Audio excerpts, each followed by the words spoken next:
Hey lover, welcome back to my channel. And if you're new here, hey lover, welcome to my channel.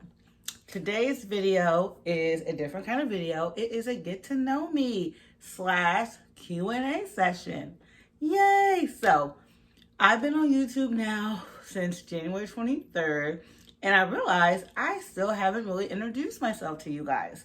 So I'm going to take that time to do that today. So if you're interested in getting to know me better, keep on watching. Cause I only want you, yeah. All right, so I realized watching some of my videos back, I never introduced myself. I just assume you know my name because my name is in my channel name, Charity. But let me go ahead and officially introduce myself. Hey lover, my name is Charity. I am 37, I am a Scorpio, and I am from Terre Haute, Indiana. So, those are the basics about me. I'll give you a little bit more background about me. So, being from Terre Haute, Indiana, it is a small college town, and I did stay in Terre Haute up until 2010.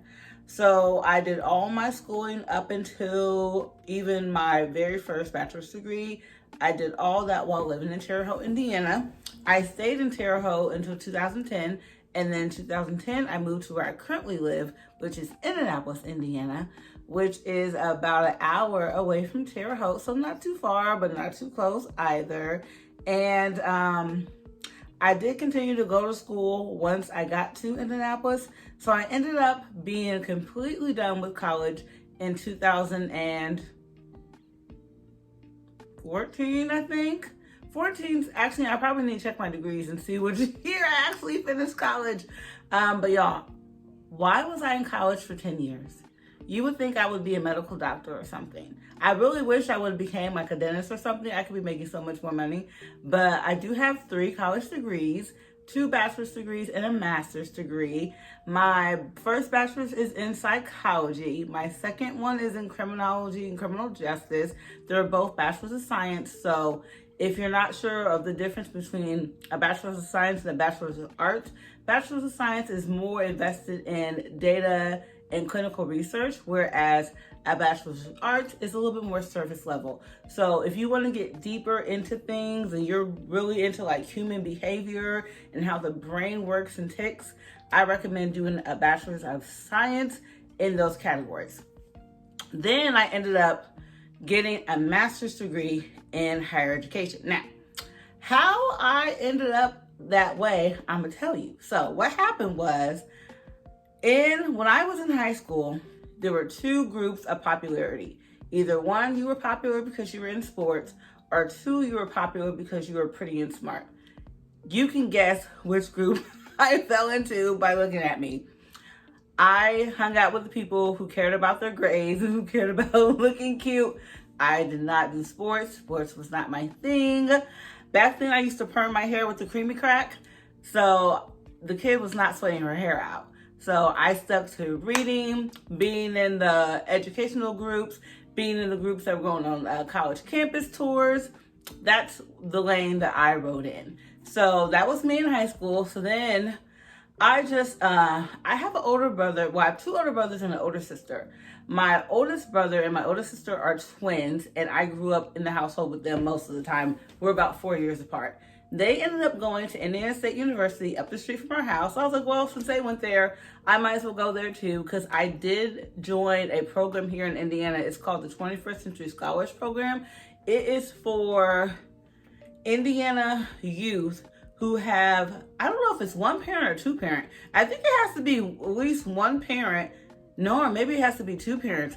Whichever, one of your parents or your parents have to not have a college degree. So I got a little lucky. Neither one of my parents have college degrees, although my father claimed that he did, but there was no proof, which worked out in my favor. But I still would have got to go to college for free because my dad joined the Marines. And if you know anything about having a parent in the military, you are eligible for a GI Bill, which pays for 124 credit hours, which typically is a 4-year bachelor's degree or 2 associate's degrees if you want to go that route instead. So I ended up going to the same college that my sister ended up graduating from. My brother, he changed paths and went to a trade school. So initially, going into college, I wanted to be a psychologist. So the path to becoming a psychologist is you major in psychology, and you can have a minor in sociology if you so choose. Then after you get your 4-year degree, then master's program, then after your master's program, you take your little certification, and then boom, bam, you're a psychologist.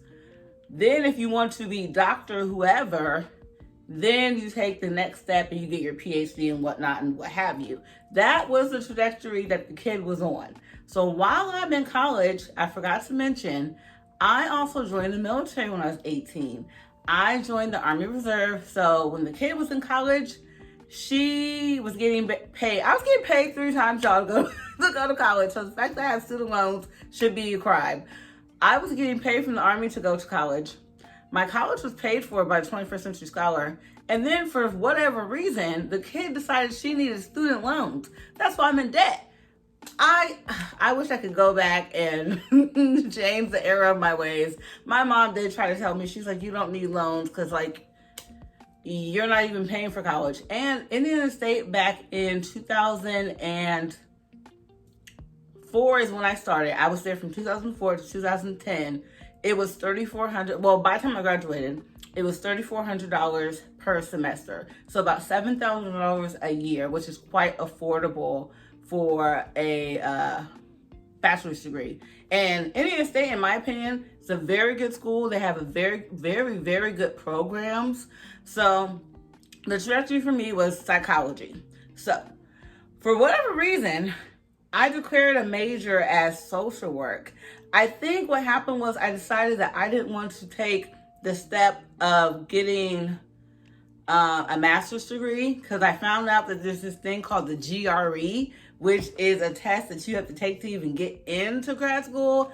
That wasn't for me, so I said no to that. So I'll just be a social worker instead, and then take a little certification thing, and then boom, bam, I can counsel people. I wanted to be a counselor, essentially.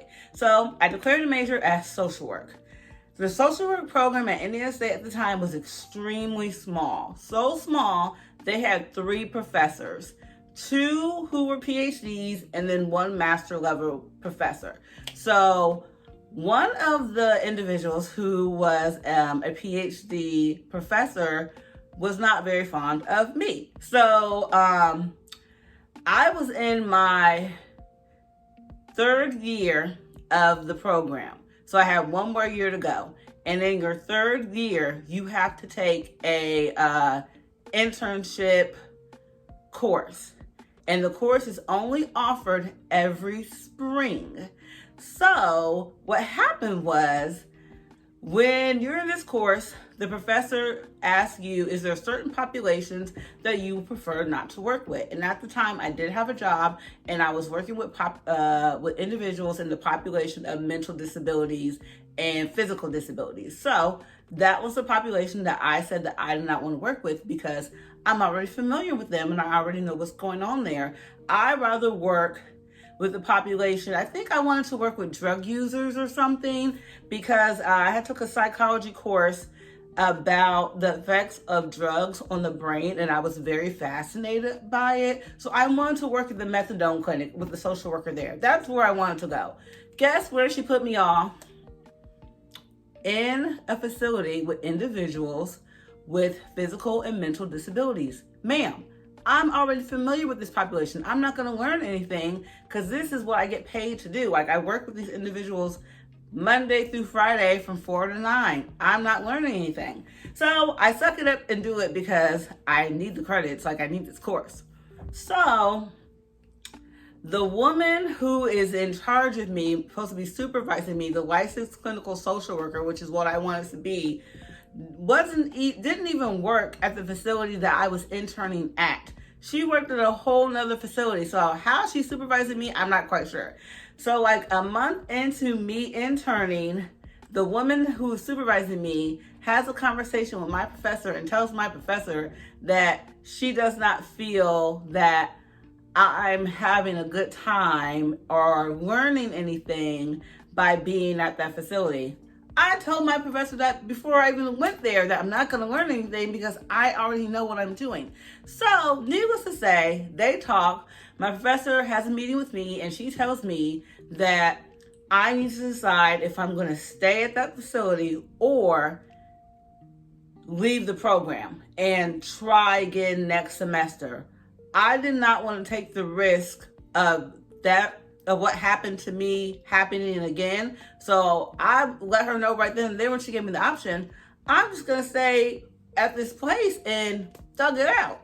So y'all, why not even a day later, she sends me an email telling me that she's putting me out the program because she does not feel that I'm getting educated. Excuse me? I was too through. So, being that the social work program was so small, and we're all in our third year, because since it's so small, it's the same, was all women. It's the same women in every class with me. So I'm talking to the other women, telling them what happened. 5 other women she did this to, and we all just so happened to look alike. So I was like, yeah, I'm not taking this chance with her. One of the other ladies, she was like, she wanted to have that social work degree so bad, she was going to suck it up and wait a whole nother year. I did not want to take my chances with that woman. So my minor was psychology. So I changed my minor to my major and graduated on time because I was not playing around. So my last year of college, while I was a psych major, I still had my little social work friends or whatever, but I also had psych friends too. And so I would run into my social work friends in the library, and I found out that they're all going and getting master's degrees. And in order to get a master's degree, you need a 3.0 or up. I said, what?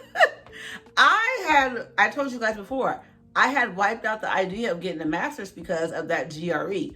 One of my friends, she was taking the route of being a teacher.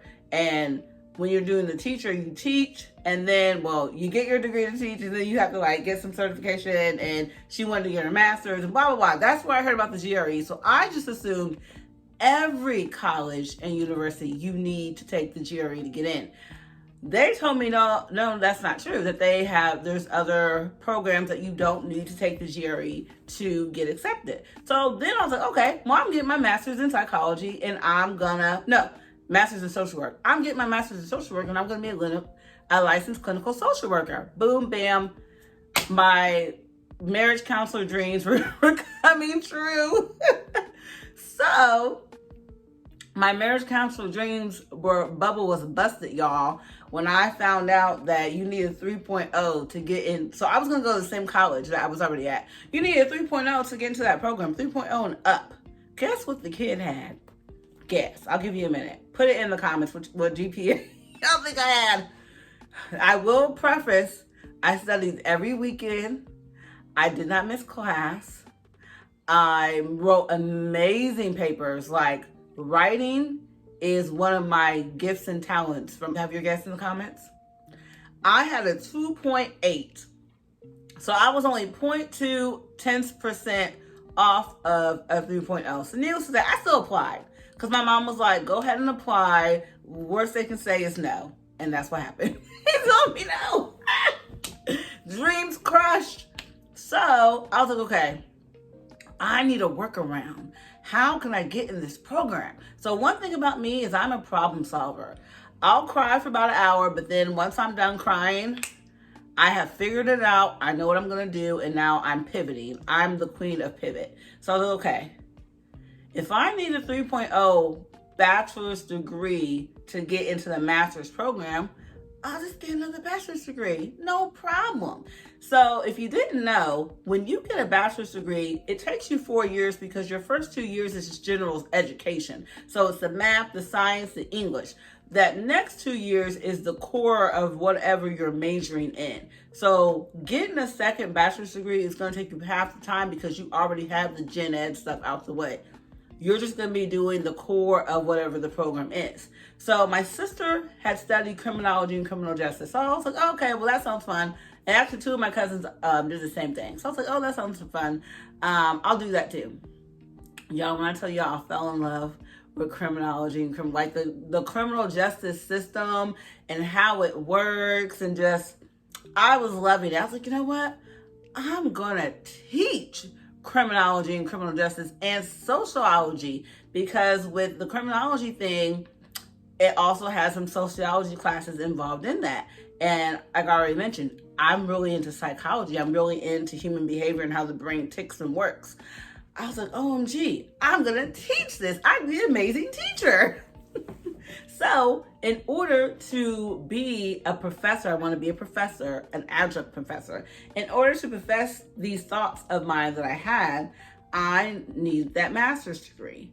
So I graduated with my bachelor's in criminology and criminal justice, a BS, whatever.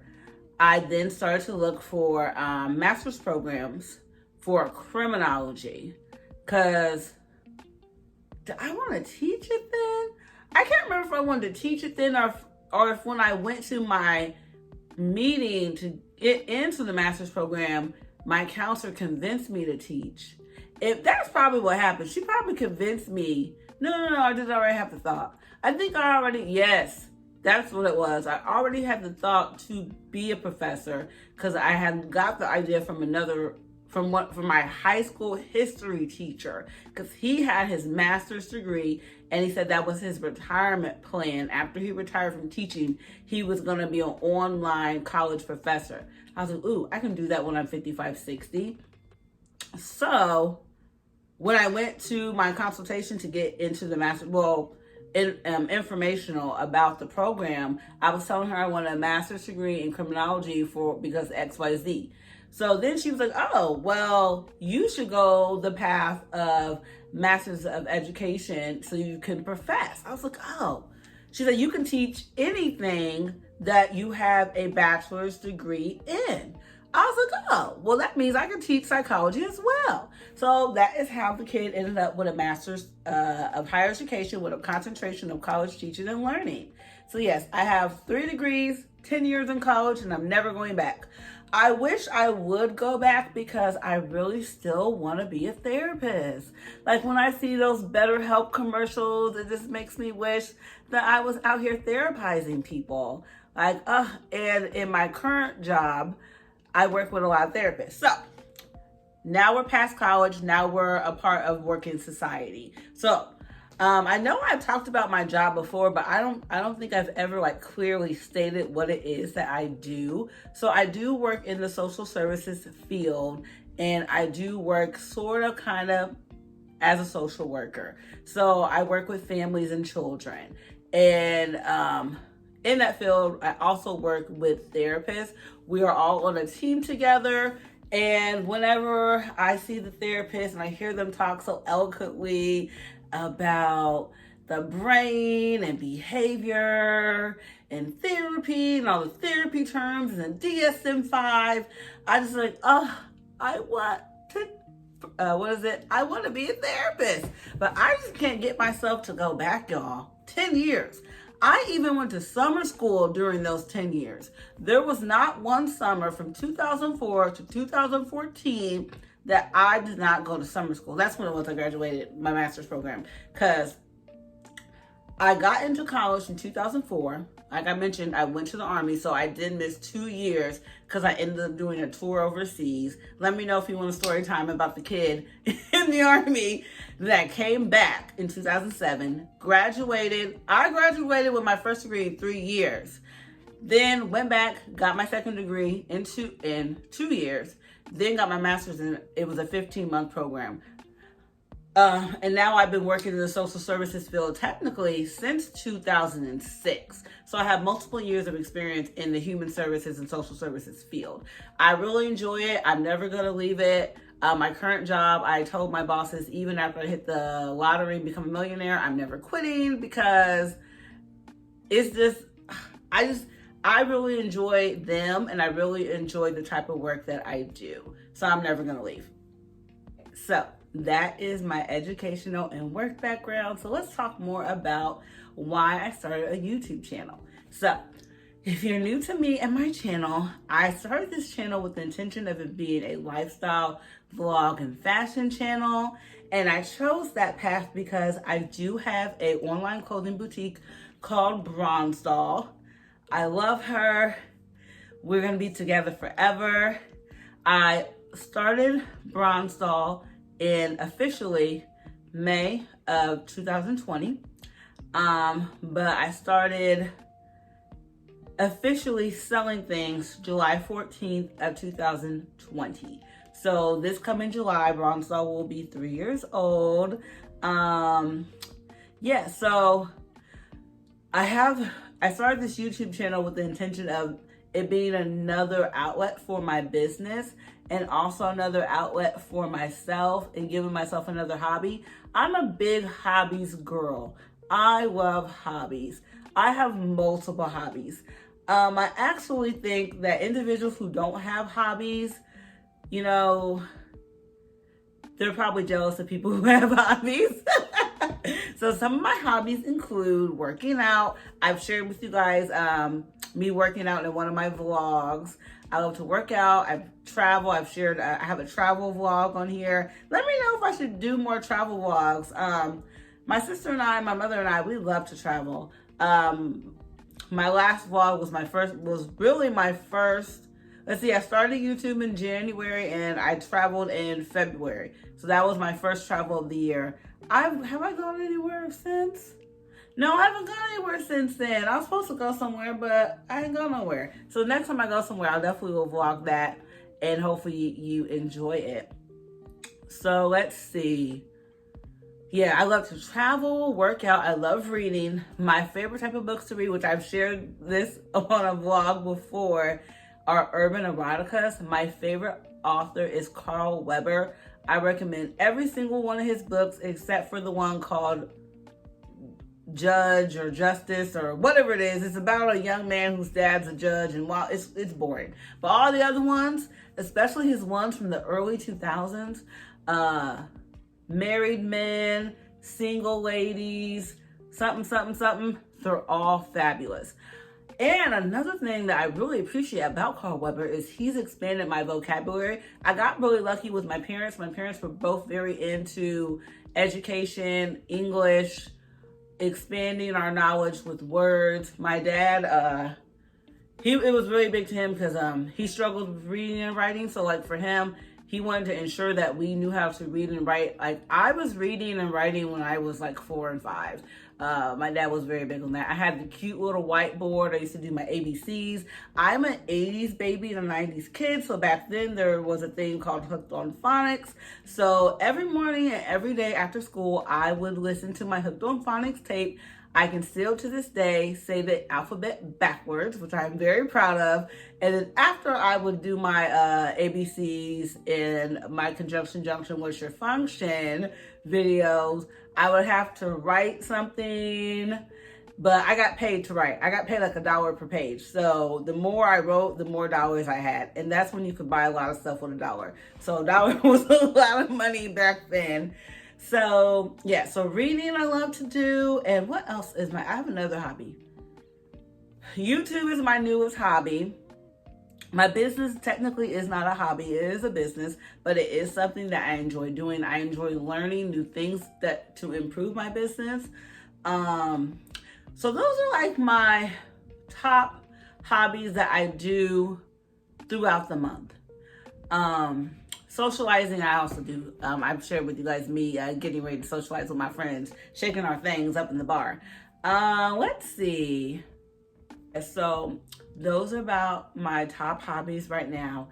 And another reason for my YouTube channel is to share my love for getting dressed and looking nice and being cute, and hopefully inspiring at least one other person to, want to improve on how they choose to present themselves to the world. Like when I was, still in the club scene, I'm in the bar scene now, the bar and the lounge scene. But when I was in the club scene, in the early 2000s, it was very rare to see a woman in there in sneakers, The occasional ballet flat, but usually it was always sneakers.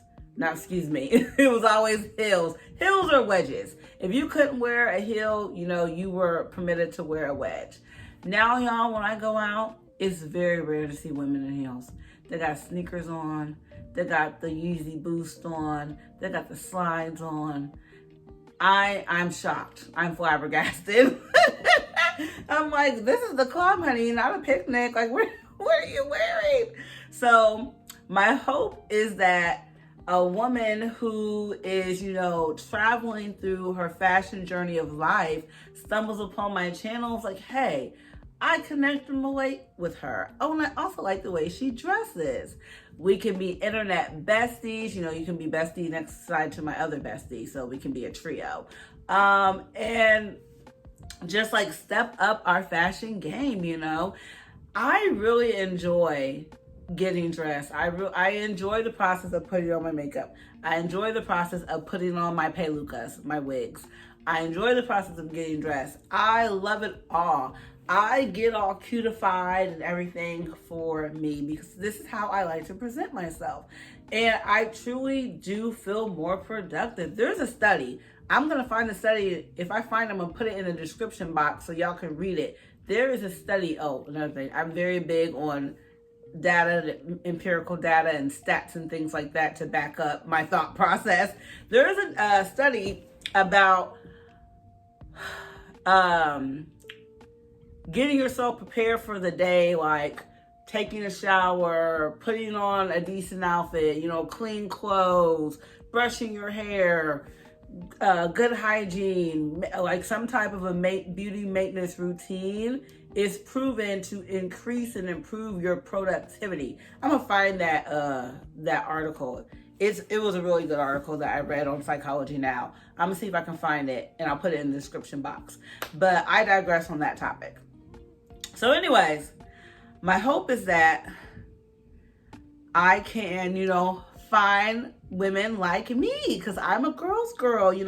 I'm a girl's girl that's all about girly girls. I grew up being a girly girl and I'm going to die a girly girl.